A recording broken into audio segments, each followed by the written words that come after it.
공식화와 가설의 시험, 합의적 확인 제가 부탁하겠습니다. 다녀오시죠.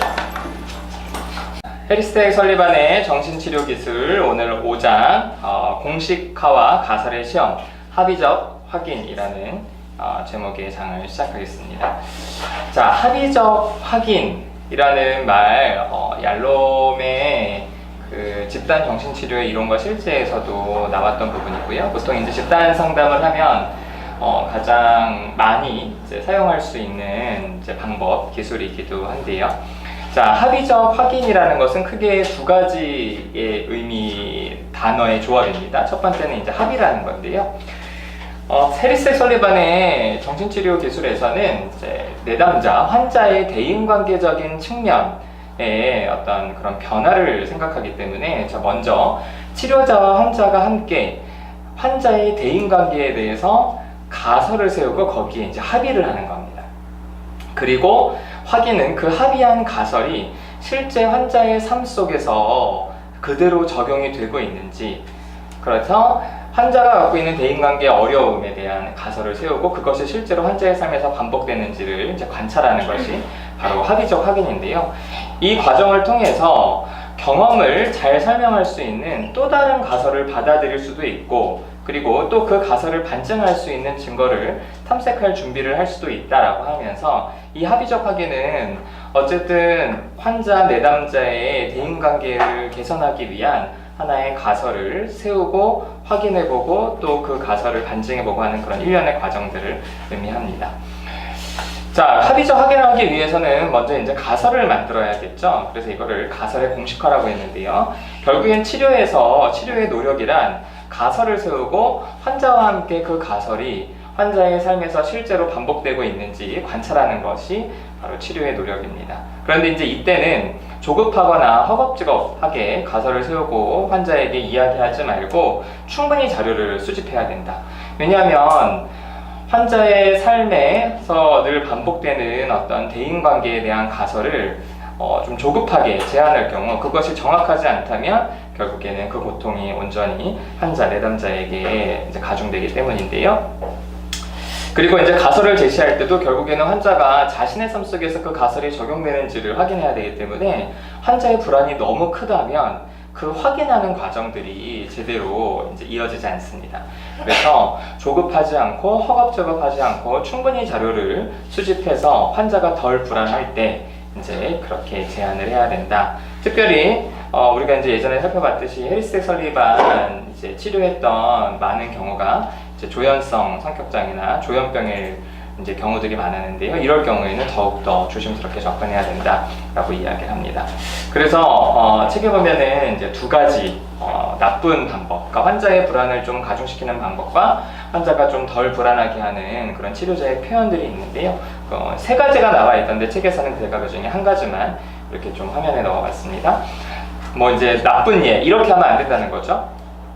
당신이 불안함과 우유부단함 때문에 무력해지는 것을 사람들이 쉽게 감지한다고 느끼고 있고, 또 사람들이 그렇게 알고 있는 것을 당신이 막을 힘이 없다는 것을 그들이 알기 때문에 결국엔 그들이 당신을 이용한다고 느낍니까? 라고 이제 묻는 거예요. 물론 이제 번역이 좀 깔끔하지는 않은데, 그런데 이제 좋은 예에서는 사람들이 당신에 대해 거의 알지도 못하면서 당신이 단호하게 결정하는 것을 어려워하기 때문에 당신 위에 군림하는 경향이 있다고 느끼십니까? 이게 이제 좋은 방식이다라고 이야기를 한다는 겁니다. 그럼 좀 이제 어떻게 느껴지냐면은 여기에 이제 단어들이나 이런 부분들을 보면요, 좀 불안함, 우유부단함, 무력함이라는 굉장히 구체적인 좀 표현들이 이제 들어가 있죠. 그래서 이런 식의 어떤 표현들을 하면은 이제 환자가 거기에 이런 어떤 자신이 그렇구나 싶어서 이제 압도당할 수 있다. 그래서 밑에 이제는 사람들이 당신에 대해 거의 이제 알지 못하면서라는 좀 중립적인 이런 표현들을 이제 했습니다. 자, 그럼 이렇게 가설을 확인하는 과정에서 필요한 몇 가지 이제 특별한 기술이 있다라고 얘기했는데요. 첫 번째로는 가설을 확인하는 과정에서 치료자는 내담자에게 내담자가 말하지 않은 것이 있을 수 있다는 것을 알려줄 필요가 있다는 거죠. 그래서 모든 이야기는 두 가지 측면이 존재하는데 의도하건 의도하지 않건 사람들은 자신에게 유리한 부분만을 이야기하고 있을 수 있다. 그러면서 이제 이렇게 표현을 해보라는 거죠. 아마도 우리는 당신의 삶의 이 영역에 대해서 다른 측면을 좀 살펴봐야겠습니다. 라거나 당신은 결혼 문제에 대해서 말하지 않는 측면이 있습니다. 그것을 고려하면 다른 측면으로 빛을 밝혀줄 수 있습니다. 이렇게 이제 다른 부분이 있다는 것을 좀 기억하고 얘기할 필요가 있다. 그리고 또 가설을 확인하는 과정에서는 역사적 과정을 반드시 고려해야 된다. 다시 말해서 과거와 현재와 미래에 대한 부분들, 이거에 대한 어떤 부분들이 있어야 된다고 하는데요. 그 이유는 대인관계라는 거는 계속 반복되기 쉽기 때문에 그런 역사적인 과정들, 맥락을 짚어주라는 건데요. 어쨌든 내담자 환자는 현재 문제 때문에 왔으니까 최근에 벌어진 일에 대한 부분을 짚어보는 겁니다. 자, 작년 성탄절 부모님 댁에 갔을 때 어떤 일이 벌어졌습니까? 그래서 이제 거기에 대해서 이야기를 하죠. 그러면은 이제 그런 패턴들이 과거에도 있었는지를 물어볼 필요가 있다는 겁니다. 어린 시절 성탄절에는 어떤 일이 발생했습니까? 무슨 일이 있었고 그것이 어떤 영향을 미쳤습니까? 이렇게 이제 과거에 대한 부분을 살펴보고요. 그리고 이것이 앞으로는 어떻게 될 수 있을지. 그래서 앞으로는 성탄절에 어떻게 할 예정입니까? 당신이 현재와 과거 일에서 새롭게 배운 것이 있습니까? 라고 하면서 결국에는 내담자의 삶 속에 있는 대인과정의 패턴들이 계속 반복되고 있고 또 그것을 어떻게 바꿀 수 있을지 그러한 부분을 가설 확인하는 과정에서 언급할 필요가 있다라고 이야기를 합니다. 그리고 가설을 이제 합의하고 또 그것을 확인하는 그런 이제 과정에서 상담자는 상담이 끝나기 전에 내담자에게 존재하는 그런 불안을 좀 해결해 줄 필요가 있다. 그래서 이제 가설을 시험하면서 왜 이제 사람들은 자신의 불안을 회피하는 그런 이제 과정들, 행동들이 있다고 했죠. 그것은 이제 안전작용이라고 했는데 내담자가 가지고 있는 건강하지 못한 안전작용을 좀 분명히 지적을 하면서 현실에 좀 근거해서 살 수 있도록 그래서 불안을 줄이기 위한 과정들을 해줘야 된다. 이제 그 이유는 그래야 상담이 끝나고 환자가 자신의 삶에 가서도 계속 이것을 확인해 보는 노력들이 있어야 되기 때문에 불안한 채로 끝나게 되면 그런 과정 자체가 잘 이루어지지 않는다라고 이야기를 합니다. 그래서 책에서는 여러 가지 이제 추구록이 길게 나와 있는데요. 제가 그 부분에서 요 상담이 끝나기 전에 이제 불안을 해결하는 그 부분만 간단하게 좀 적어봤습니다.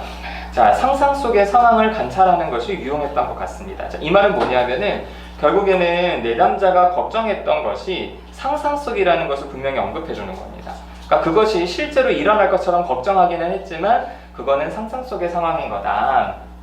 그래서 이제 우리가 살펴보았듯이 남편분이 그 직업을 수행하기 위해서 외국으로 파견될 가능성은 좀 적습니다 라고 하면서 이 사람이 걱정하고 있는 자신의 남편이 자신을 떠날까봐 어떤 걱정하는 그런 부분들에 대해서 이제 불안을 줄이는 쪽으로 상담을 이제 마무리해야 된다라고 이야기를 합니다. 그리고 이제 가설을 확인하는 과정에서도 이제 시기가 중요하다라고 했는데요. 이 4가지 기준을 제시하면서 이 기준에 대해서 모두 그렇다라고 할 수 없을 경우에는 가설 확인 단계로 들어가지 말아라라고 헬리스텍 설리반은 이야기를 합니다. 자, 첫 번째 기준은요. 가설을 올바른 방식으로 틀을 잡기에 과연 충분한 정보가 있는가? 그러니까 가설을 제안하고 가설을 세울 때 충분한 정보가 있는가 이 말이겠죠. 두 번째로는 다양한 인간관계에서 잠정적인 해석을, 그러니까 가설을 충분히 탐색할 정도로 환자 내담자에 대해서 치료자가 과연 충분히 알고 있는가? 자, 세 번째로는요. 가설이 환자에게 줄 불안이 어느 정도인지 판단할 정도로 환자 내담자를 충분히 이해하고 있는가? 그리고 그런 우리에게 주어진 자료, 치료 과정에서 얻은 자료와 동등하게 잘 들어맞을 수 있는 그런 대안적인 가설도 고려했는가? 이런 부분들을 충분히 고려해서 결국에는 가설을 확인해야 된다. 왜냐하면은 이런 합의적 확인하는 노력 과정은요, 환자의 일상생활로 확장이 되어서 환자가 자신의 대인관계를 스스로 인식하고 알아차리고 그것을 변화하는 데 이제 필요하기 때문이다 라고 이야기를 합니다. 자, 마지막 슬라이드인데요. 자, 합의적 확인을 하는 과정에 이제 몇 가지 다른 측면이 있는데요. 제가 이제 중간중간 얘기했듯이 가설은 항상 반증 가능할 수 있는 거다. 그래서 열려 있어야 된다. 그래서 이론이라는 거는 항상 임상적 팩트에 대해서 길을 열어줘야 되지 이론이 사실보다 사실을 막을 수는 없다 이런 이야기를 하는 겁니다. 그래서 자료를 모아서 그 가설은 입증이 될 수도 있지만 반증이 될 수 있는 그런 열린 가설을 세우는 것이 필요하고요. 그리고 또 많은 가설들을 확인하는 과정들이 필요하다. 그래서 합의적 확인이라는 과정이 수립되기 전까지 환자는 자신의 삶에 대해서 일종의 패턴을 지금 확인하는 과정이기 때문에 굉장히 불안해진다. 그래서 가능한 한 많은 가설들을 확인해야 된다라고 이야기를 하고요. 결국에는 이런 과정을 통해서 완전한 합의적 확인이라는 거, 모든 대인관계를 설명할 수 있는 그런 합의적 확인이 과연 가능하냐? 물론 그렇지는 않다. 인간관계는 너무나 다양하고 복잡하기 때문이다. 그래서 그러면 이제 어느 정도까지 합의적 확인을 해서 내담자의 대인관계를 수정할 필요가 있냐? 그 기준은 내담자가 자신의 대인관계에서 벌어지는 반복되는 부분에 대해서 알아차리고 그것을 알아차려서 내가 이래서 이랬구나 라고 편안함을 느끼고요. 그럼 내가 이거를 이렇게 바꿀 수도 있겠구나 라고 좀 기뻐하고 새로운 것으로 도전할 수 있도록 하는 정도면은 이런 가설을 공식화하고 합의적 확인을 하는 과정까지 되는 어떤 그런 기준은 충분하다 이렇게 이야기를 합니다. 자, 이상으로 발표를 마치겠습니다.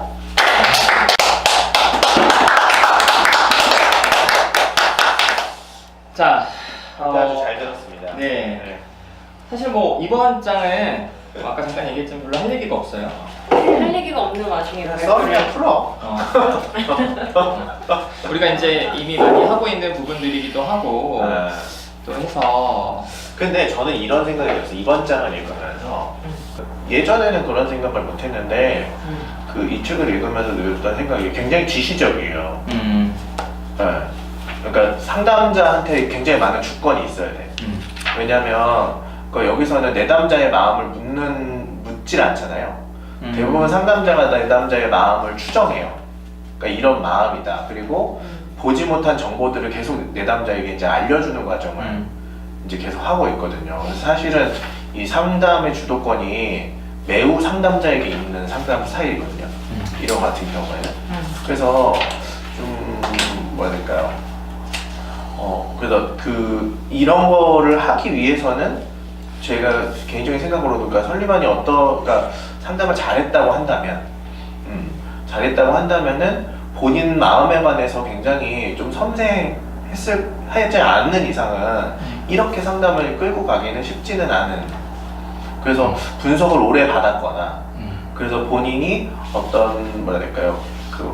감정 상태에 관해서 굉장히 예민하게 알 수 있다거나 아니면 뭐 공부를 많이 해서라도 그런 부분을 좀 보충했기 때문에 이런 상담이 가능하지 않을까. 단순하게 그냥 합의적 가설을 우리가 세운다고 해서 이게 되는 게 아니거든요. 사실은 굉장히 많은 임상적 경험이나 그렇죠. 이런 정서적인 경험들이 보충이 돼야 할 수 있는 과정이다.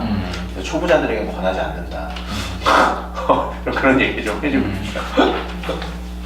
어떻게 생각하세요? 저요? 네. 저는 일단 여기서 반론을 제시하면 좀 그림이 나와. 그래요? 초보자에게 권하지 않는다는 것에 대한 초보자한테 권하지 않는 거에 대해서 그거는 잘 모르겠고 이분이 지시적이라는 거에는 약간 의아한 게 지시적이라는 생각보다는 좀 오히려 되게 내담자 중심적이라는 생각을 했어요. 그러니까 이게 지시적이라는 거는 이제 이 불안을 조금 기다리고 멈추고 계속 거기에 포커스를 두는 게 아니고 제 생각에는 좀 더 불안한 것도 좀 더 지시를 한다고 해야 되나? 그러니까 좀 더 이렇게 직접적으로 한다기보다는 기다리고 계속 멈추고 하는 느낌이었거든요. 그러니까 그런 측면에서 오해를 불러일으킬 가능성이 높을 것 같아요, 제 생각에는. 그러니까 제가 지시적이라고 얘기했던 부분은 어떤 부분이냐면 그런 부분들을 많이 처음에는 좀 설리반의 상담 스타일에서 보게 될 수 있을 것 같은데 사실은 상담자가 계속 그 다음 단계를 상담자가 끌어가거든요. 그러니까 이런 감정이냐 아니면 네가 못 본 게 이런 것들이냐를 계속 사실은 상담자가 이 다음 단계를 알고 있어서 다음 단계의 주제들을 사실은 상담자가 이끌어가고 있어요. 제가 이게 지시적이라고 하는 측면은 이런 측면이에요. 그래서 이준 선생님이 보신 그런 부분들이 이제 좀 뭐랄까요, 좀 비지시적이다 이렇게 볼 수 있을 거는 같아요. 네.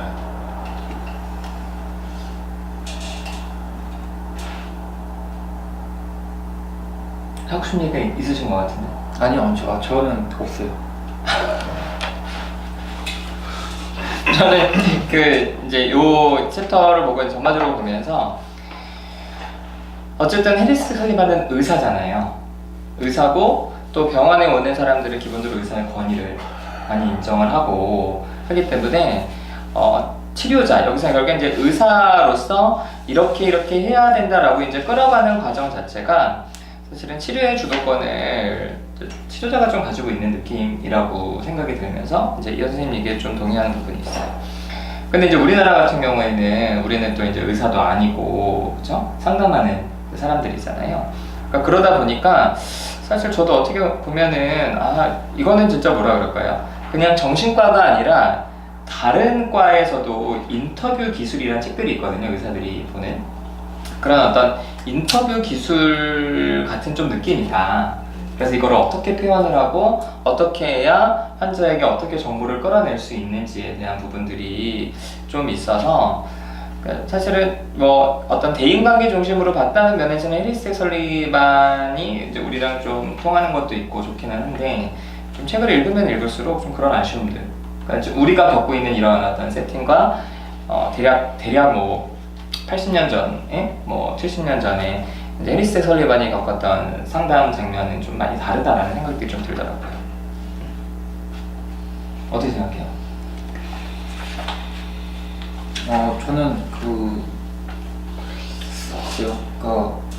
방금 누다신 선생님 하신 말은 동의가 되고, 근데 이제 제가 생각할 때 이제 좀 다르다, 누다신 센터랑 이거랑 좀 다르다 생각했던 거는 이제 이분은 딱 그 공식화까지 하고 하는데 이제 거기서 이거를 이제 같이 이제 토론하듯이 하는 것 같고, 여기 누다심 센터는 좀 더 이제 공식화까지는 똑같은데 인간관계를 이렇게 이해하고 공식화와 가설을 세우는 것까지 똑같은데 그 가설을 바탕으로 개입하는 방식이 좀 더 관계를 맺고 관계를 맺은 상태에서 그 관계 경험을 통해서 체험을 시켜주는 방식인 것 같아서 좀 더 직접적이라는 느낌이 들었어요. 여기는 좀 더.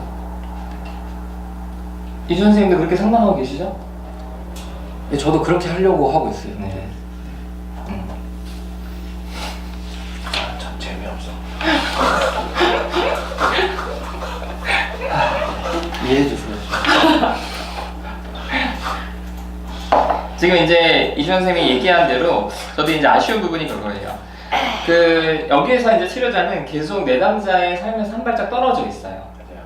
그리고 결국에는 내담자 이야기를 듣고 야 너의 삶 속에서 이런 부분들이 가설이 있잖아. 이거 한번 우리 확인해 보자 라는 건데 이제 뭐 이거는 뭐 저희 방식이 아니라 어떻게 뭐 굳이 이론으로 따지자면은 대선관계적인 부분인 거죠. 치료자와의 관계에서 내담자의 그런 투사작동 일시가 자연스럽게 일어나고 치료자들도 자신의 감정이나 자신의 생각, 자신의 어떤 느낌을 가지고 내담자와 직접 관계를 맺으면서 그런 것들을 계속 좀 반증하는 경험을 직접 해준다는 면이 이제 저희들이 이제 실제 상담에서 경험하는 것들인데 이 해리스 설리반은 그런 부분에서 좀 그런 의사 환자의 어떤 그런 거리감이 계속 유지되는 좀 느낌이어서 좀 아쉽다는 생각이 분명히 좀 들어요. 그러니까 이게 저희가 이제 스터디 제일 처음으로 했었던 게 이제 장경석 교수님의 이제 저서였잖아요. 근데 거기서 이제 이 한국인 우리나라 사람들의 특징 중에 하나가 이제 감정적이다. 이제 이런 말씀을 해주셨는데. 두 번째. 그렇지. 두 번째 책에서. 번째 있었는데 생략돼서. 예리해요. 첫 번째 책이 뭐였죠? 첫 번째가 있는 대인관계. 대인관계. 네. 그때 참여하셨었나요? 네. 네. 생략되는 게 깨알지죠. 대인가정가족. 생략이라는 표현이 아니라 대인가정가족. 잘렸다 이런 거예요. 잘렸다. 뭐 하여튼 그래서 두 번째 책에서 했는데 교수님이 그렇게 말씀하셨어요. 한국 사람들의 특징 중에 하나가 그냥 감정적인 문화다. 근데 저는 그 말에 한편 동의하면서 그러니까 어떤 부분이 좀 그렇게 보일까? 이렇게 이제 좀 뭐라 해야 될까? 구체적인 이 상은 잡히지는 않았는데 이 책을 보면서 저는 오히려 되게 이제 한국 사람들이 굉장히 감정적이구나라는 것들을 반대로 좀 느꼈던 것 같아요. 그러니까 이렇게 상담을 하는 건 굉장히 지적인 상담이거든요. 맞아요. 이거는 그리고 저는 그런 생각이 들어요. 그러니까 이렇게 상담을 했을 때 내담자들이 그 앞에서 좀 솔직하게 그 선생님의 생각에 이렇게 반론을 제기하거나 이렇게 좀 할 수 있었을까? 좀 그런 생각이 들기도 하고요. 그래요. 근데 이제 한국 사람들은 이제 뭐라 해야 될까요? 이런 식으로 상담을 하면은 뭐 좋아하실 분들도 있겠지만 본인이 지금까지 좀 쌓아왔던 감정들 그리고 또 기본적으로 우리 문화가 또 위계가 또 강하기 때문에 그 사람들을 좀 무시하는 깔보는 듯한 게 기본적으로 사람들한테 깔려 있거든요. 맞아요. 그래서 그런 벽을 이런 식으로 상담해서 넘을 수 있을까? 예를 들면 저보다 나이도 많고 인생도 더 많이 살아오신 분이 저한테 상담을 오는데 제가 이런 식으로 접근을 한다고 그분이 맞아요 선생님 앞에선 이러겠지만 그리고 안 한 다음 주에. 속으로는 네가 뭘 하니? 그러니까 이 마음을 이렇게 상담한다고 넘어갈 수 있을까? 저는 그렇죠. 불가능하다는 생각이 들거든요. 그래서 안 맞는다 이거는. 한국이 현실. 그러니까 이게 뭐 아까 이제 노현 선생님이 말씀하셨던 대로 사실 선례반이 대상관계 이론의 이론가들에게 많은 이제 좀 뭐라 할까요? 차용을 많이 당해요. 그래서 좀 이렇게 좀 대인관계를 논하긴 했지만 대인관계를 개인 내적 안에서의 대인관계를 논해서 맞아요. 좀 한계가 좀 있다. 그러면 저는 그 장성식 교수님 스터디는 같이 안 해서 모르겠는데 그 교수님은 좀 감정적이기 때문에 상담자가 되게 감정적으로 개입해야 된다라고 말씀을 하셨어요. 그렇죠. 그런 것들을 이제 상담자가 견뎌낼 수 있어야 한다고 이제 말씀을 하셨죠. 그런 한국인의 특성을 알고. 근데 이제 우리가 보는 상담 저서 책들이 거의 다 이렇게 그렇죠. 이런 책들을 보니까 진짜 현실이랑은 너무 많이 다른 부분이 진짜 많이 있는 것 같아요. 그렇죠. 거기는 이제 그 외국에서 특히 이제 서양문화권에서 들어온 책들 그리고 거기서 이제 공부하신 분들이 대부분이고 또 지금 어쨌든 우리가 상담을 학교 교수님들 통해서 이제 많이 배우잖아요. 근데 이제 교수님들은 특징이 있잖아. 일단 공부를 잘하고 똑똑하고 집안 배경이 괜찮아. 그러니까 삶에서 겪는 그 삶의 지옥들을 많이 피해갔을 가능성들이 있어요. 그러니까 이제 그렇게 이제 머리를 이제 배워와서 그래서 만약에 이제 이런 식의 상담을 한다면 우리나라에서도 좋아할 사람들은 있어요. 아니, 그리고 상담자들. 교수님들이 만나는 내담자들은 그렇죠. 다 대부분 학생들 그렇죠. 이미 본인이 공부를 하고 있는 또 자기 인식을 맞아요. 어느 정도 하는 성격장애 한번 만나봐야 돼. 제정신을 차리지. 네. 근데 그런 부분에서 좀 책을 읽으면 읽을수록 좀 어떤 대인관계라는 거를 지적했다는 면에서는 좋지만 좀 계속 좀 아쉽다라는 생각이 좀. 그렇죠. 그러니까 전에도 저희가 항상 그 부분을 아쉬워했잖아요, 얘기하면서. 그래서 좀 불안하니 항상 그런 거를 불안에 대해서 조심하게 대처해라 이렇게 얘기를 했는데 그때 이제 항상 그래도 이해를 했던 부분이 조현병을 많이 이제 했으니까 아무래도 그렇지 않겠냐라고 얘기를 했는데 저도 이 책을 읽으면서 좀 계속 사실 몇 장 안 됐잖아요, 이번 장이. 몇 장 안 됐는데 읽기가 너무 갑갑한 거예요. 아니 이게 반이에요. 몇 장이 안 됐다니 반이 나왔는데. 아니, 오늘 챕터가 몇 장이 안 된다고, 페이지. 짧다고? 네. 내 발표하기 좀 짧다고 좀 디스하는 거야? 니꺼 덜 딸것 같아. 진짜? 그거 진짜 짧아. 진짜요? 분량 보고 있어? 분량 보고 있어? 발표는 분량 봐야지. 앞으로는 좀 끊지 마시고. 아니, 근데 그래서 이걸 읽는데 굉장히 이게 외관에 가까웠어요. 네. 그러니까 좀 가까운 게 계속 조심해라 이제 약간 그런 맥락이 알겠다고 약간 이렇게 얘기를 하고 싶을 정도로 좀 그만 좀 불안해해라 약간 이렇게 오히려 막 이렇게 하는 게 가설을 하는 거 충분하게 막 계속 이렇게 하는 더 게 불안하게 만들어. 그쵸. 저를 더 불안하게 지금 가서 내질러야 되는데 계속 가설 확인됐냐 이제 계속 물으니까 하여튼 그래서 생각을 해보면 김혜선 선생님 좀 생각해야지. 진짜 짜증나네 여기서 하루 선생님이 그런 소리를 하시면 제가 황당하죠. 그래서 여튼 여튼 이렇게 생각을 했는데 조현병이라 하더라도 그렇게 치면 한국 조현병이랑 이 아메리칸 조현병이랑 좀 다른 거 아닐까 이런 생각도 좀 드는 거예요. 새로운 가설이 예리하네. 그러게. 네, 그러니까 그러게. 이게 제가 제 주변에 조현병 몇 분 계신데 근데 안 먹혀요. 제가 아무리 인지적으로 얘기를 해도 그 정도로는 간에 기별이 안 가요. 전서적으로 하잖아요. 되게 그렇죠. 그런 것들이 제가 막 이제 뭐 제가 상담할 때도 지각을 해요. 그러면은 거기에 대해서도 일부러 지각한 거예요. 일부러 지각을 했어. 그러면 그분이 아무 얘기를 안 하시고 보통 이제 그냥 넘어가시거든요. 일부러 지각을 했다고요? 상담자가? 그건 이제 조금 이따 얘기하고요. 그래서 일부러 그런 거를 했어. 그러면은 잘 쳐내시네. 이제 이렇게 얘기를 제가 여기센터에서 상담하거든요. 그렇게 얘기를 하는데 센터 재정에 네가 아 지금 진짜 잔소리 때문에 미칠 것 같아요. 그래서 이런 거에 계속 설리는 이런 걸 하고 있는 거예요. 계속 짜증나게 사람 아 그렇지. 상당히 방해가 돼요. 맞아. 그런 불안들은. 아니 이거는 진짜 우리가 실제로 관계 속으로 들어오는 거잖아요. 그쵸, 관계 속으로 그치? 들어가는 건데 계속 이제 이렇게 그런 거 맥락을 몰라주시고 제가 불성실해서라고 생각을 혹시나 하시나 그런 거에 지적을 그렇게 하시는 아니 그런 지금 껌 씹어요? 에? 불성실해 보이는데? 껌질 말아야지. 야 껌을 씹으면서 방송을 하니.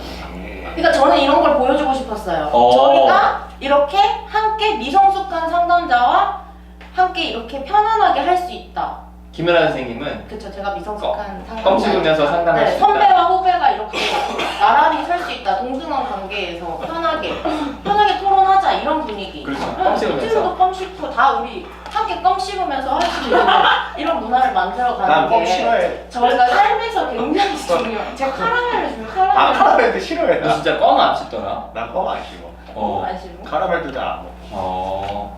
그래요? 왜요? 이빨에 끼는 거 자체를 싫어해. 아, 사탕 말로 씹으시는 걸 좋아하시네요. 이현 선생님은. 네, 취향이 있으세요. 여튼 그래서 이게 좀 다르지 않을까. 그러니까 그 인지적으로 막 이렇게 설명을 한다 그래서 사고가 장애가 있는데 그걸 갖다가 계속 어떤 부분에서 뭔가 이렇게 하면 그냥 지적만 되고 비난까지만 들려서 더 입을 다물게 되는 경우가 많고요. 차라리 좀 그럴 때 바닥에 들어 누워야 돼요. 막 반응이 없을 때.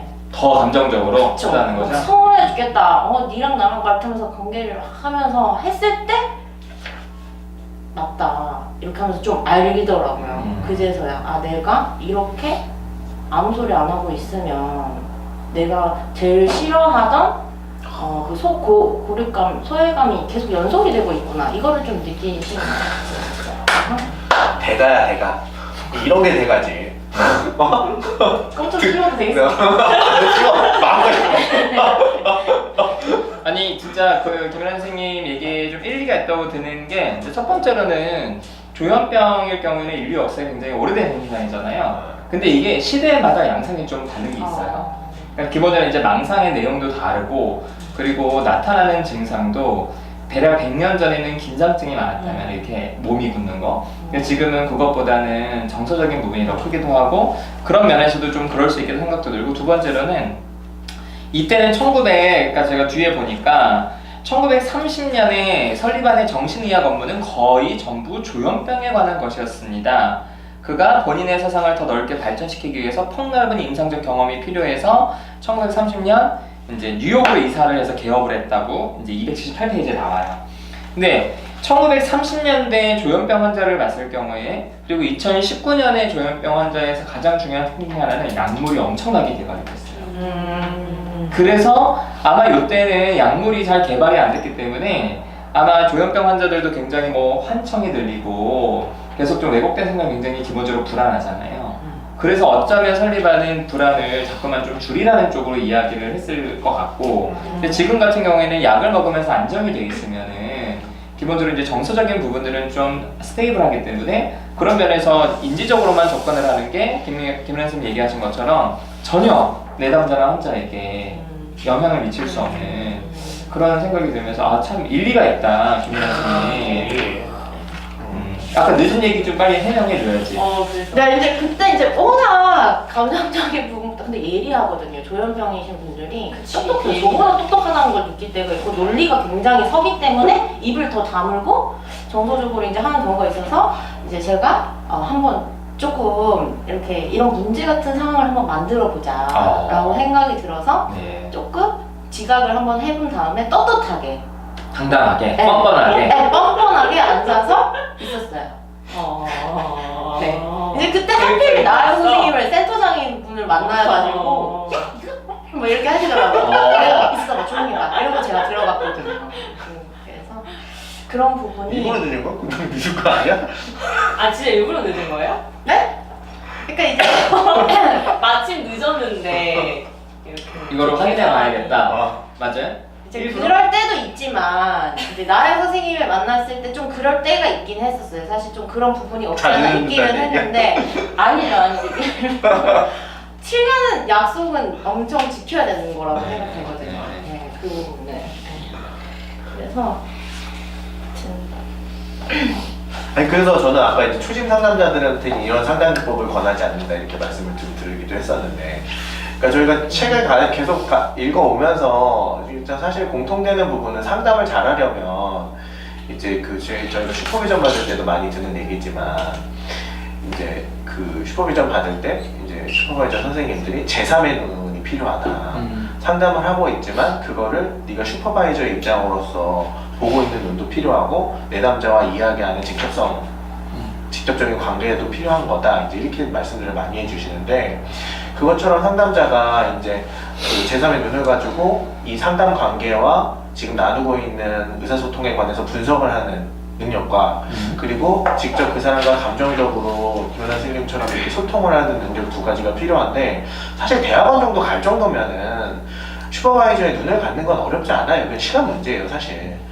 그리고 그 수련을 평생 받는데, 앞으로 초심 상담자가 됐는데 수련받을 내용은 사실은 40년, 50년 동안에 사실 제3자의 눈을 갖는 걸 수련받는 거예요. 막 안 떠지겠어? 한 20년 받으면 떠져, 그냥.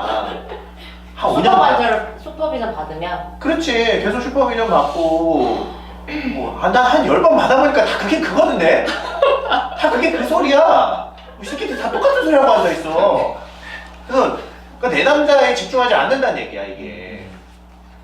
그래서 하여튼 그러니까 그래서 그런 수련은 여러분들이 앞으로 계속 받을 수 있고, 그리고 책을 통해서도 공부할 수 있는 게 그거밖에 없어요, 사실은. 책을 통해서 계속 공부할 수 있는 거는 상담이. 근데 하지만 감정적으로 연습할 수 있는 거는 전혀 다른 영역이에요. 이거는 그리고 상담자가 대가리가 커버리면 더 이상은 이제 불가능한 영역이다. 맞아요. 이론으로 무장해버리면 이론 뒤에 본인의 감정을 숨기기 때문에 이게 이제 불가능해져 버리거든요. 그래서 여러분들이 진짜 상담자가 되고 싶다. 내가 이런 건 진짜 상담자 아니야. 사기꾼들도 많아요. 그러니까 진짜 상담자가 되고 싶다라고 하신다면은 감정을 수련할 수 있는 방법들을 생각해 보셔야 돼요. 감정을 수련할 수 있는 곳은 정말 적다. 그 이번 주에도 그 유튜브 요약 영상에 어떤 분이 댓글을 다셨어요. 근데 이제 그분은 결국에는 왜 그 집단원의 감정에 대해서 이제 공감해주지 않냐?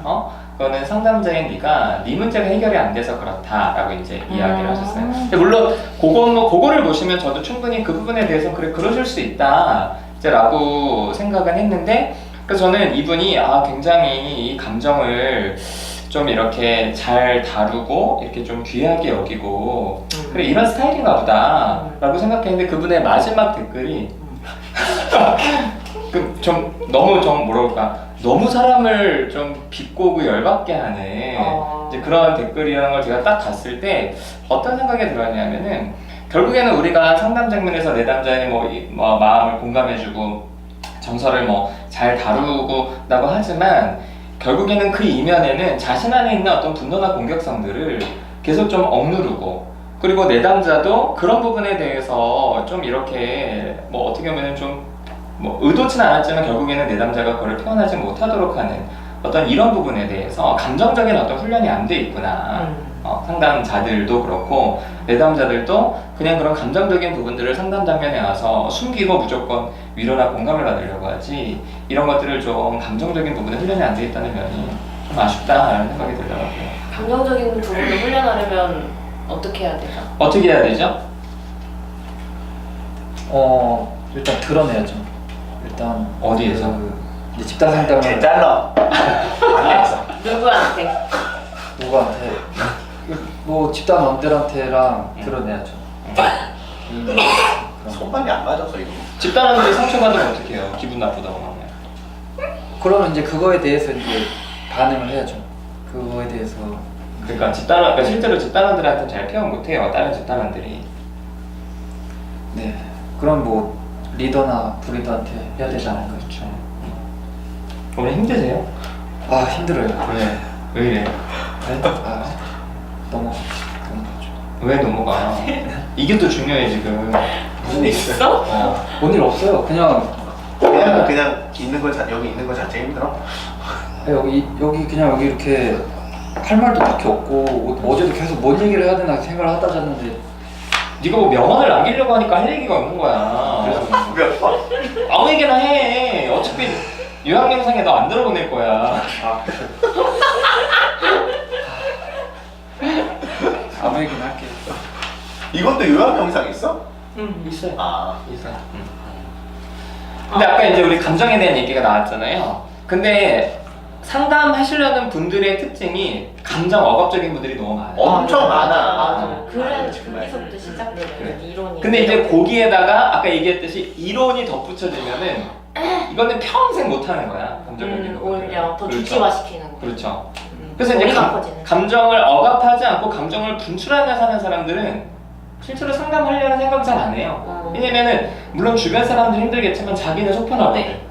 그러니까 상담에 관심을 가질 이유가 없는데 늘 뭐 이렇게 폭력적인 어떤 주변 환경에서 당해서 스트레스 받고 감정 표현 못하고 뭐 이렇게 했던 사람들이 결국에는 뭐 대인관계가 안 되고 하니까 상담책을 읽었는데 너무 재밌는 거야. 그 어려운 사람들을 도와야지 이런 거. 그렇지. 너가 도움을 받아야 돼. 힐링이 되는 거지 힐링. 맞아, 책을 보면서 상담책을 보면서 그쵸. 공감이 돼요. 왜 너는 특별하다 막 이러면서 네 목소리를 내는 이런 거에 끌리면서 그렇죠. 네 욕구에 대해서 뭐 이제 그렇게 해소를 하시는데 근데 저는 이제 그래서 유학 선생님이 초보자에겐 권하지 않는다는 거에 좀 동의하진 않아요.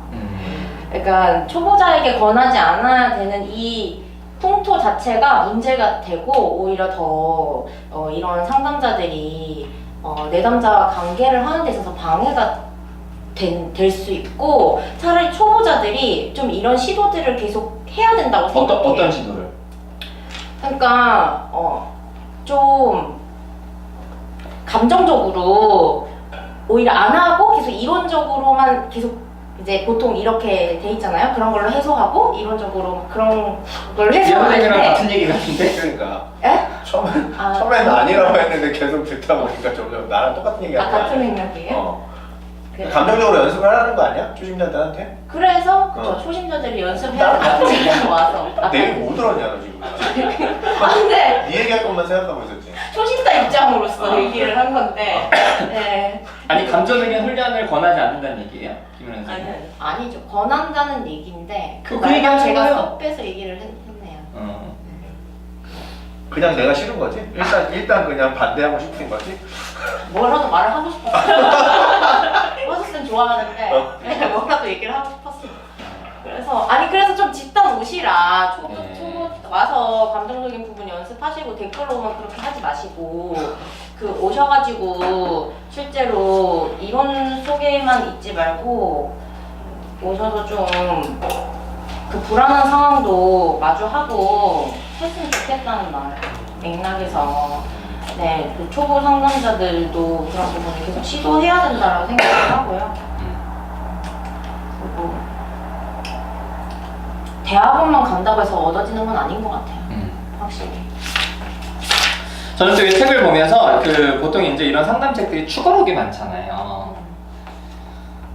근데 참고로 장 교수님 책에는 추가록이 없어. 교수님이 다 이렇게 풀어서 이야기를 하시고 한국인의 심리상담 거기에는 추가록이 좀 있는데 이제 다른 책들은 완전히 풀어요. 저는 이제 어떤 차이를 좀 발견했냐면은 이 설리반은 뭐 거기에 이제 계속 이런 얘기가 나오잖아요. 이렇게 표현하지 말고 이렇게 표현해라. 그게 뭐 119페이지, 120페이지 이렇게 120 이렇게 나오는데 저는 사실 읽으면서 이 두 개가 달라 이 생각이 좀 들었어요. 저요. 어떤 좀 단어편이나 이런 거는 그래 굳이 따지자면 그런데 한국 사람들은 어떤 이야기를 들을 때 그 사람이 어떤 단어를 썼고 그 사람이 어떤 말을 했는지보다는 도대체 저놈이 뭘 이야기하려고 하는 건지 이걸 더 신경 쓰거든요. 그러니까 우리나라 상황에서라면 그러니까 어때? 좀 책 좀 그만 보고 얘기 좀 해보자. 네네. 이거 119, 121페이지 그 좋은 일 나쁜 일 봤어요? 예, 봤어요. 그러면은 본인이 내담자라면 그 두 개가 다르게 느껴질 것 같아? 빨리 아니라고 하면 돼. 아니에요. 네. 왜? 저, 네? 또 같은 얘기를 하는 거니까 그냥 의도도 같고 말의 목적도 같으니까 오히려 이렇게 돌려 얘기하면 더 매기는 느낌이 나요. 그렇지. 네. 맞아. 네. 진짜 그래서 제 경계선 내담자가 제가 친절하게 얘기하잖아요. 선생님 저 놀리시냐고 이렇게 얘기해요. 차라리 직접적으로 좀 날석에 얘기하면은 오히려 이 친구도 감정적으로 반응할 수 있는데 진짜 내가 하고 싶은 얘기를 이렇게 좀 좋은 식으로 돌려서 이야기를 하면은 결국에는 이제 여기에서 그런 얘기가 안 나오지만 우리나라 상황에서는 많은 내담자들이 매긴다고? 예. 매기는 것처럼 느낄 수 있어서 이게 좀 아쉽다. 생동감인데. 차라리 욕을 하고 화를 내는 거야. 그러면서 듣는 거지 상담자도. 난 네가 이렇게 해서 난 네가 이거라고 생각한다. 그리고 끝이 아니라 어떠냐 내 얘기 들으니까. 그리고 선생님 재수없고 짜증이 난다. 또 이제 들으면 되는데. 맞아요. 어떠냐 내 얘기를 들으니까 이 부분이 없어요. 그렇죠. 이 책에는. 맞아요. 그리고 저도 지금 말씀드리면서 예전에 슈퍼비전 받았던 게 생각이 나는데 이제 그 슈퍼바이저 선생님이 되게 계속 이렇게 얘기하시는 거예요. 이렇게 말하지 말고 이렇게 말하세요. 이렇게 말하지 말고 이렇게 계속 이 얘기를 하시는 거예요. 빨간 펜이 이 새끼야. 그러니까 제가 조금 이렇게 불편할 만한 이야기를 한 것들에 대해서 계속. 계속 이렇게 얘기하지 말고 이렇게 들으면서 당황하면 지금 나를 유치원생 취급하는 건지 내 남자를 유치원생 취급을 하는 건지 되게 그렇죠, 기분이 그렇죠. 나쁘더라고요. 그렇죠. 그래서 이제 그런 게 다 이런 책으로 공부를 한 그 교수급의 그래. 사람이 하는 그 슈퍼비전이 근데 중요한 건 그런 걸 좋아한다는 거야. 그래요. 상담자들이. 상담자들이 좋아하죠. 그렇죠. 왜냐하면 상담자들은 기본적으로 불안이 높기 때문에 뭔가 이렇게 세부적으로 짚어주면 정말 답답해. 그렇죠? 상담자들이 불안 제일 높아. 실제 관계를 맺기는 어려우니까 맞아요. 그렇게 짚어주면 이렇게 하면 되겠구나라는 생각이 들거든요. 맞아요. 저도 항상 그런 거를 쫓아다녔던 것 같아요. 슈퍼비전 받을 때도 빨간 펜 선생님. 그게 이제 그랬는데 이제 그때는 제가 집단을 좀 하면서 이거 좀 이상한데? 이런 느낌이 이제 그때부터 받기 시작했는데 이제 그런 것들에 되게 우리가 익숙하죠. 많은 상담자들이. 근데 진짜 현장에서 상담을 많이 하셨던 분들은 확실히 좀 달라요. 그렇게는 얘기는 안 하세요. 그렇죠? 왜냐하면 진짜 특히 우리나라 문화에서 상담이라는 거는 말로 표현되지 않는 그런 비언어적인 부분들. 그러니까 화를 낸다는 것 자체가 무조건 공격적이기보다는 저 사람이 나한테 정말 애정이 있구나. 니체님도 자주 그러시잖아요. 제가 옛날에 좀 이렇게 친절하게 했더니 되게 섭섭해 하셨잖아요. 네, 거슬려요. 그렇죠. 나 그래서 화 안 낸다고. 네. 그리고 화내는 저 사람 좋아하고. 네.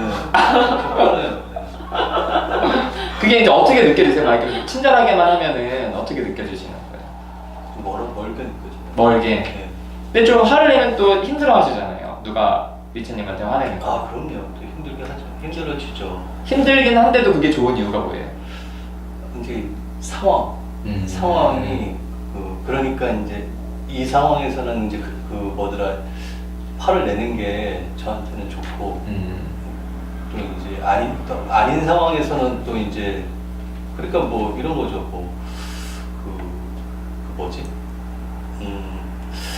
여기서는 그렇게 화낼 수 있는 건데, 근데 다른 데서는 이제 여기서는 그렇죠. 화 안 내야 되는 사람들이 화를 내고 이제 이거는 그렇죠, 이거는 상당히 공격적으로 느끼는데 여기서 근데 화내는 거는 공격적으로 안 느끼죠. 오히려 친절한 게 더 공격적으로 느껴지는 거예요. 명언이네요. 그렇게 됐습니다. 굉장히 공격. 그렇죠. 진짜 솔직할 수 있는 관계인데 네. 그렇죠? 화를 안 내는 거는 네. 오히려 공격적인 거고 네. 그렇죠?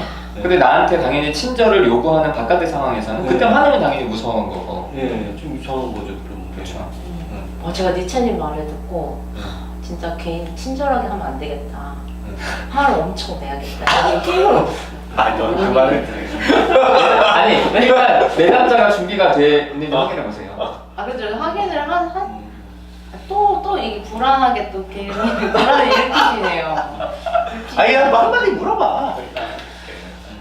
물어보면서 확인을 하세요. 예를 들어 야 화가 나는데 표현을 해야 되겠냐 이렇게. 네, 아무튼 지금 제 상황이 계속 머뭇거리고 있는 상황이라 그래 그 얘기가 훨씬 더 들렸던 것 같은데. 그 내 남자한테 화를 내도록, 그러니까 상담자가 화를 내도 내 남자가 좀 버틸 수 있다는 것을 좀 준비를 하는 과정이 그래요. 좀 어려운 것 같아요. 저는 여전히. 그래서 이제 저도 이제 개인 상담을 하면서 이제 집단을 항상 권하는데 잘 안 오시는 분들 중에서, 근데 사실 개인 상담보다는 저도 집단에서 뭔가 이런 감정적인 관계를 하는 게 훨씬 더 좀 저도 좀 편하더라고요. 개인 상담을 근데 이제 집단을 계속 안 하시고 개인 상담만 하고 싶다고 하는 분들 중에서 이제 저도 이제 화를 내면은 진짜 바로 드랍될 것 같은 그 불안불안한 상황들이 좀 유지되는 경우들이 좀 있거든요. 이제 그래서 이제 시도를 했는데 지금 한 반은 드랍이 됐고 반은 유지가 되는 좀 그런 상황이에요. 근데 이제 그럴 때 내가 이렇게 하는 게 필요한데 그 당신이 내 남자분이 이 부분을 좀 같이 견뎌줬으면 좋겠다 이렇게 이제 얘기를 미리 하는데 이제 안 하셨으면 좋겠어요. 계속 이렇게 이제 하는 거예요. 제가 화를 안 냈으면 좋겠다고 그냥 위로해줬으면 좋겠어요. 이제 계속 이렇게 얘기를 하는데 그게 진짜 계속 그렇게 하기에도 저도 좀 잘 그게 안 되고 좀 어려운 부분인 것 같아요.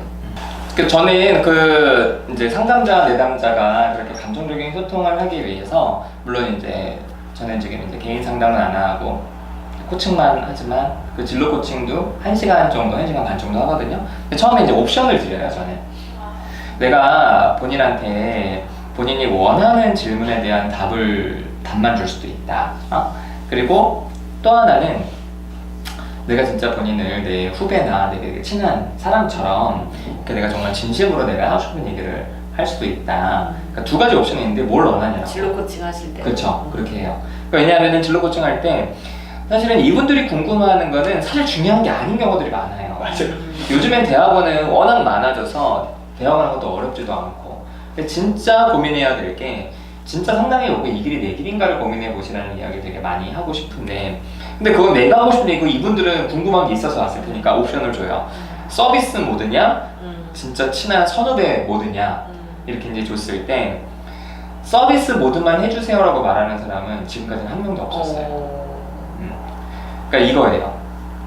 어떤 사람들은 서비스 빼고 해달라, 진짜 친한 사이처럼 속 얘기를 다 해달라 이렇게 얘기하시는 분도 있고 어떤 부분들은 그럼 일단 내가 궁금한 거 대답해 주시고 그 다음 선생님 하고 싶은 얘기를 해라 이렇게 이제 말하는 경우들이 있어서 결국에는 이제 상담에 있어서도 이제 내담자들도 충분히 그 부분에 대해서 준비가 되고 이렇게 합의가 되는 것들은 필요한 것 같아요. 저는 그래서 계속 설명을 좀 해줘요. 그러니까 뭐 지지를 원한다면 지지를 하는데 이렇게 계속 지지를 받게 되면은 우리가 어떤 상태로 가게 되는지 또는 본인에게 어떤 도움은 되겠지만 어떤 걸 놓치게 되는지 그렇죠. 그리고 여기서 조금 더 솔직한 감정이나 생각들을 우리가 표현하게 되면은 그때는 뭐 어떤 식으로 힘들게 될 건지 하지만 그게 본인에게 어떤 경험을 통해서 무엇을 얻을 수 있는지를 계속 이제 설명을 좀 해요. 저는 그래요. 네. 그래서 제가 내담자들을 준비시키는 게 진짜 중요하다고 얘기를 해서 지금 새로운 또 영상을 찍고 있죠. 꼭 알아야 할 심리 상담의 모든 것. 네, 일주일에 하나씩 올라갑니다. 좀 많이들 봐주세요. 네. 좀 보시나요? 예, 봤어요. 그래요. 연기력 잘 봤어요? 피드백 좀 많이 주세요. 아까 효과음. 예, 효과음은 좀 너무 촌스럽다는 오늘 한마디 하셨네요. 이런 거 좋아, 이런 거. 우리 솔직한 거. 효과음을 좀 바꿔야 될 것 같긴 해요. 배경음이랑 좀. 배경음도? 네, 배경음도 너무 무슨 클래식도 아니고 무슨 게임 배경음악도 아니고 뭐 애매한 이상한 음악 나와가지고 좀 보고 있는데 좀 짜증났어요? 짜증나는 건 아닌데 뭔가 묘했어요. 뭔가 이렇게 과거의 어떤 영상을 보는 게 아니 진짜 뭐 옛날 영상을 보는 게 최신 영상인데. 아니 진짜 음악 고르는 게 어려워. 그쵸. 그렇지. 나 좀 그게 도와주세요. 진짜 쉽지 않아. 그 음악을 사야 되는 거죠. 아니요 그거는 유튜브에 그 공개되는 제공되는- 무료 음악이 있어요. 그런 음악이 좀 촌스러운 거 아니에요? 그렇게 그렇긴 하겠지. 그러니까 좀 도와주세요. 음악 감독. 제가 열심히 고를게요. 네. 자, 공식화와 가설의 시험, 합의적 확인. 자 이제 좀 마무리를 좀 하시죠. 갑자기 이제 김은혜 선생님은 네, 집단 오리엔테이션 때문에 갑자기 좀 자리를 뜨셨어요. 네. 전 이제 마무리 얘기하면 되는데 네네네네. 저는 129페이지에 그 아래서 한 7번째 줄? 아래서 그 2번째 단락부터 쭉 보면은 그 가설이 입증이 될 때 상담이 끝나면서 내담자가 얻었던 것을 잃고 일상이 되게 불안해질 수 있다 라는 얘기가 나오잖아요. 그리고 그때 그게 내담자에게 지속적으로 인식하기에 너무 고통스러운 것이다. 이렇게 이 부분을 보면서 그러니까 상담이 진행이 되면서 더 힘들어지는 순간들이 있잖아요. 네. 그러니까 이제 좀 그 얘기처럼 보였어요. 그러니까 더 힘들어지고 오히려 더 정말 좀 일상이 불안해지기도 하고 이제 그런데 그런 순간에 내가 이 상담을 계속하면은 계속 이렇게 힘들어질 거라는 그 불안을 느끼면서 이제 이게 도움이 되는가 과연 그러면서 이제 상담을 종결하려고 하시는 경우들이 좀 있잖아요. 네네. 근데 그렇게 생각을 하시고 오셔서 그 얘기를 하면은 좋은데 이제 거기서 그냥 진짜 종결을 하는 경우들이 많이 있고 이제 그게 지속적으로 계속될 거라고 생각을 할 때는 진짜 고통이 좀 클 것 같다는 생각이 들어요. 그래서 이제 상담을 받으시는 분들이 상담이 편해지는 과정만은 아니고 그 어떤 결과를 위해서 좀 더 나은 삶을 살기 위한 과정 속에서는 되게 큰 고통이 있을 수도 있는데 그게 이제 지속되는 건 아니고 영원히 되는 건 아니고 과정이다 라고 좀 생각을 하시면 되게 좋을 것 같고 상담을 할 때도 그런 부분을 좀 말씀을 드리는 게 되게 중요하겠다 이런 생각을 좀 했습니다. 저는 이게 보면서 저도 129페이지에 그 합의적 확인의 다른 첫 번째 단락 문단에 보시면 그러니까 이제 그 첫 번째 문장에서 환자가 이제 어떤 삶에 잘못이 어떻게 되어야만 한다라고 이론적인 어떤 편견에 매달리지 말라고 상담자한테 조언을 하는데 되게 동의가 됐어요. 그러니까 이제 프로이트나 이런 사람들은 이제 불안을 설명할 때 그 리비도가 눌려가지고 그거를 성욕을 표현을 못하니까 불안이 올라온다 설명을 하면서 그냥 불안한 사람들은 성욕이 억압돼 있다 이런 식으로 도식으로 이렇게 흘러가는 경향들이 있는데 이제 이분은 이제 그렇게 되어야만 한다. 환자가 불안하니까 이 사람은 리비도가 막혀 있을 것 같다. 뭐 이런 식으로 흐르지 않고 항상 이제 좀 확인하고 그리고 관계적인 문제로 봐가지고 이것이 이제 어떻게 이루어졌는지를 계속 그 사람의 특징을 고유한 그 사람의 어떤 어려움들을 알아간다는 것 자체가 되게 좀 좋다고 생각했었어요. 저도 그 이준 선생님 얘기하신 그 부분이긴 한데 저는 여기에 이제 그 129페이지 그 합의적 확인의 다른 측면에 이제 위에서 네 번째 줄 이론들은 항상 임상적 사실의 길을 열어주어야 합니다. 이제 이 표현이 있잖아요. 여기는 이 강조하는 거를 이렇게 이거 박스로 이렇게 표현했어요. 특이하게. 얄롬도 이와 비슷한 얘기를 해요. 얄롬이 무슨 얘기를 하냐면은 이론이라는 거는 우리가 앞으로 어떻게 가야 할지 그 방향성에 대한 부분이다. 그래서 이제 그런 면에서 이론은 중요하다라고 이야기를 하고 같은 맥락에서 이론은 우리가 가려고 하는 그런 그 길에서 만나는 임상적 사실들의 길을 열어줘야 된다. 좀 같은 맥락인 것 같은데요. 이거와 좀 반대되는 이야기라면 이론은 모든 것을 해석하는 틀이다라는 어떤 이런 표현이 좀 이 표현과는 좀 반대되는 좀 표현일 것 같아요. 그러니까 우리가 어떠한 현실을 봤을 때 그 사실을 자꾸 이론에 끼워 맞추려고 하면은 당연히 좀 왜곡이 될 수밖에 없어요. 이론이란 것 자체가 사실에서 나왔고, 그렇죠? 사실들을 요약한 게 이론이긴 하지만 어디까지나 그 중심은 객관적인 사실들에 있다. 그런데 우리가 이제 상담자들이 공부를 할 때 이론부터 배우고 공부를 하기 때문에 초반에는 당연히 모든 사실들을 이론에 끼워 맞춰서 이론을 이해해야 되긴 하지만 이론을 공부하는 이유는 그 이론을 어쩌면 버리고 있는 그대로 사실을 좀 이해하기 위해서 이론을 공부하는 건데 그 단계까지 안 나아가는 분들이 많이 있는 것 같아요. 그래서 저는 요거 보면서도 우리가 이제 이 해리 스택 설리반의 이 책을 가지고 공부를 하긴 하지만 이 이론이 객관적인 진리고 모든 사람들에게 적용할 진리라서가 아니라 해리 스택 설리반은 자신의 삶에서 경험했던 사람들을 이렇게 이해했구나 라는 어떤 그런 방향성들에 대해서 공부를 하면서 역시 우리도 이런 이론을 공부하지만 우리가 경험했던 그런 경험들을 다시 어떻게 이해할 수 있을지에 대한 좀 열린 자세, 그런 부분들로 가는 게 다시 필요하겠다. 그러면서 설리반이 대략 70년, 80년 전에 했던 미국에서 했던 서양 문화에서 했던 상담과 우리가 지금 의사가 아닌 심리학자로서 한국에서 하는 상담은 분명히 차이가 있는데 이런 부분들에 대해서 사실 계속 고민해야겠다라는 생각들을 좀 했습니다. 저는 뭐 책 내용보다도 그냥 노다지 선생님이 말씀하셨던 거에 굉장히 좀 동의를 하거든요. 그러니까 이론의 공부가 좀 뭐 역설적으로 이론을 좀 버리기 위한 거다. 이런 측면이, 그러니까 저도 이제 상담 공부를 오래 해오고 이제 실제 상담을 좀 해오다 보니까 뭐 실제 상황이 이론대로 되지도 않고요. 뭐 한 회기가 사실은 뭐 전쟁터인데 그 회기를 못 넘기면 사실 다음 회기에 내담자가 안 올 수 있는 거기 때문에 그 한 회기 한 회기에서 내가 무엇을 해야 할지는 굉장히 적응적인 부분이에요. 그게 이론으로 해결되는 부분이 아니거든요. 굉장히 적응적이고 굉장히 상대편 이야기를 귀 기울여서 들어야 하고 그거에 따라서 제가 반응해야 하고 그리고 제 마음도 내담자에게 전할 수 있어야 하고 이런 것들이 굉장히 복합적으로 이루어져야 하는 상황이기 때문에 이것이 이론으로는 절대 보충이 안 된다. 그리고 그런 경험들이 좀 쌓였을 때 좀 이론이 다시 보이게 되는 것 같아요. 그러니까 예전에는 저도 뭐 정신분석하면 뭐면 이런 식으로 이론들을 구별하는데 이제 많이 초점을 맞췄는데 왜냐면 그래야 실험을 잘 맞을 수가 있거든요.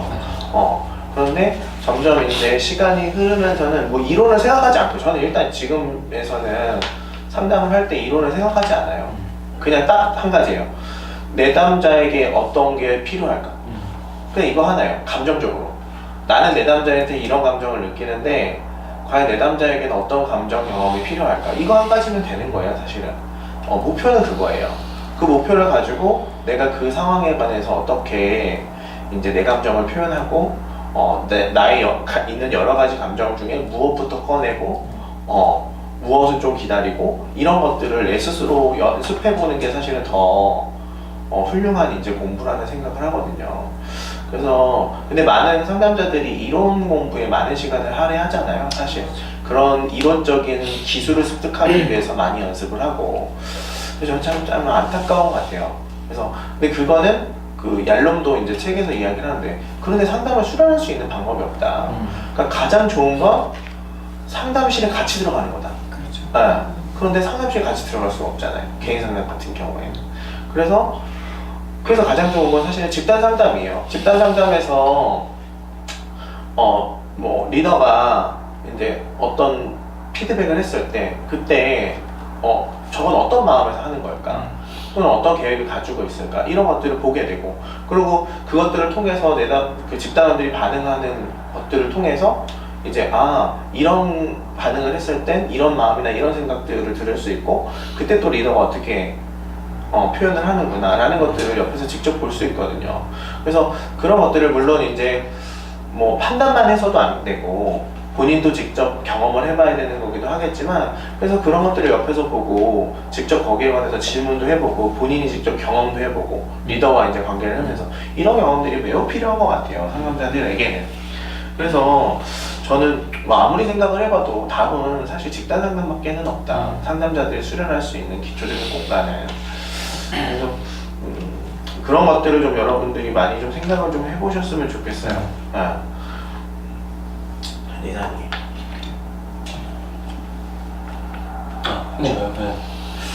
저는 121페이지 이제 그 조현병 환자 이제 여기 나오는데요.